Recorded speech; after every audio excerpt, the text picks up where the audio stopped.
Hey guys, Joe here, and in today's video I thought I would take a couple of minutes and talk about something that's been brought up in the comments, especially on my most watched video, which is a Rock Island double stack 1911, over 200,000 views, so maybe you should go check that out. Also, consider getting subscribed. That way you'll know when I do more tabletops and go to the range, because let's face it, going to the range in 2022 to fire 100 rounds through this, 100 rounds through that, 100 rounds through two other guns, it's going to cost like $200 to $300. So if you guys get subscribed and leave a comment, that would help me get my money back and procure more stuff for the channel. So thumbs up for Joe.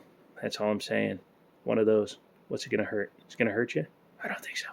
All right, let's dive into it. What we have here in front of you is a 1911 and a 1911.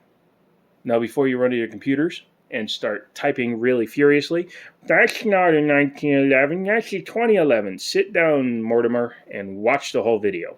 This is a 1911 high capacity. Looks like a 2011, but she ain't. In order to get to here, we need to start here. This is a 1911 in a more traditional style. Now, saying that, this is a Kimber. It is also a lightweight, so it has an alloy frame, but overall it encompasses what the basic design John Moses Browning came up with. This is a 5-inch barrel with a full-size grip. This one, because of newer magazine technology, holds 8+1, but the originals held 7+1. This is a single action only firearm, which means we pull the trigger.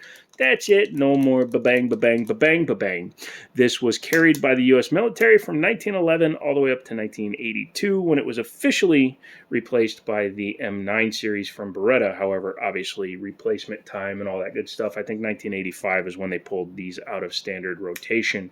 The U.S. military still use these for special operations all the way up to this day, so that shows you the staying power of this design. Typically chambered in 45 ACP. Nowadays, you'll see them in 9, 10, 45.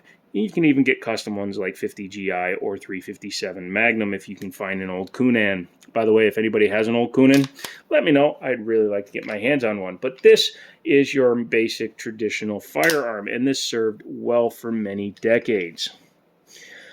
When race guns came to popularity, a lot of guys ran 1911s. They're great shooting guns. They have the best triggers straight out of the box. I believe they have the best trigger of any gun in the world, especially out of the box. However, capacity is a little bit lacking. For example, this is a standard magazine, and as I said, this one, actually this is a 7-rounder, but these also do hold 8 and even more rounds if you have extended base pads on it. Well, they came out with what was called a high-capacity 1911. This one holds 14 rounds in the magazine and 1 in the gun, so this one will carry as much as a Glock 19 while weighing upwards of 2.5 times as much.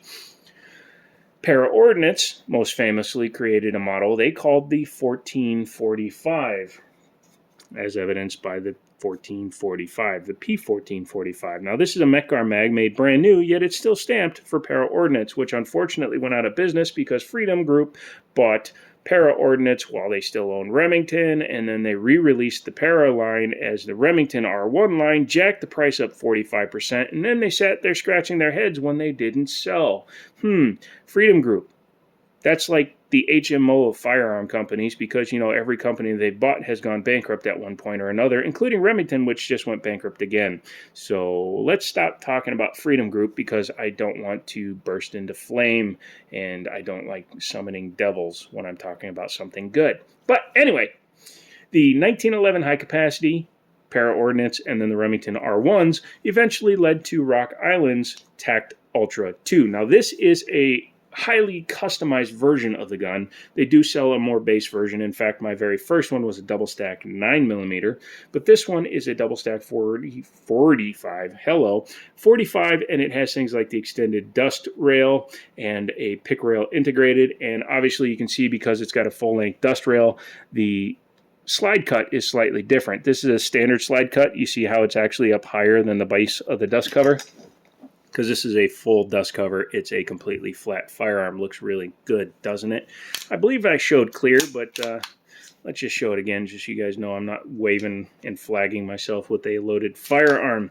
But this is, again, their TAC Ultra. It has a fiber optic sight, fully adjustable rear sight, has a really nice barrel, a match grade barrel. I can't remember if it's called hammer forged. I think it is.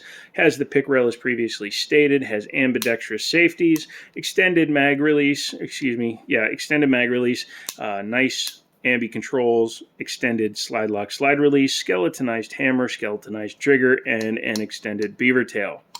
All that is really nice, not to mention the magwell. But having said all that, this is still considered a 1911 for one major construction reason, and that is this gun is two pieces. What that means is it has a slide, and it has a frame. A 2011, which came along because of race guns, is typically a slide, and my safeties like to ride up on this one. I got to adjust that, but slide, frame, grip panels, and these are usually polymer and removable. One of the biggest companies today in the double stack 2011 is going to be the Staccato lineup. Staccato used to be STI, and they eventually became Staccato. I can't remember the exact reason. Somebody who knows more about that, leave it in the comments. But now they make a duty pistol, but still a 2011. The removable grip frame allowed the guns to be lighter while still having maximum capacity. They also allowed you to change things like your grip frame, the way the gun felt, how long it was, all that stuff. It obviously did not fit into a stock class for shooting, but for, I think, open class, you could do whatever you wanted. It encased the trigger mechanism, the sear, the backstrap, all that was included on the grip frame module. So that is basically what makes them different. But the other thing that you have to take into account is a 2011 is a much more expensive gun. Now, this is not a cheap gun. If you go to buy one of these right now, depending on which retailer you get it from, a TAC Ultra with the full frame, the full dust cover, and all the stuff that this gun has is going to run you in the $825 range. For a 1911, I know it's so hard for people to understand, but a 1911 in the $1,000 range is upper end of the middle range for a 1911. It really is. $750 is entry level into the mid-range of a 1911 because a reliable 1911 starts at $500 and works its way up. So $750 is getting into mid-range, $1,000 is the top of the mid-range, and then you start edging into sporting guns. However, a good 2011, if you can find one used, you can probably get one for about $1,000 to $1,200. But if you buy a brand new Staccato, you're talking anywhere from $2,200 to sky's the limit. If Nighthawk makes one, which I don't think they do, but if they did, you'd be talking $4,000 to $5,000. This 1911, which is a Kimber, is actually on the low end because this is one of the entry-level Kimbers, especially being a lightweight. This one had an MSRP of $799 and an average sale price of about $800 during pandemic pricing, but you can probably get one for $725-ish today. That being said, is a 2011 worth twice as much to 3 times as much as one of these? In my opinion, no. If you can handle a little bit of extra weight, you'll be okay. By a little bit of extra weight, I mean this guy weighs 49 ounces. When it's fully loaded, I believe that goes up to nearly 54 ounces, maybe even 55 ounces because it's a lot of 45 going in there. Whereas a full-size 1911 is typically in the 41-ounce range.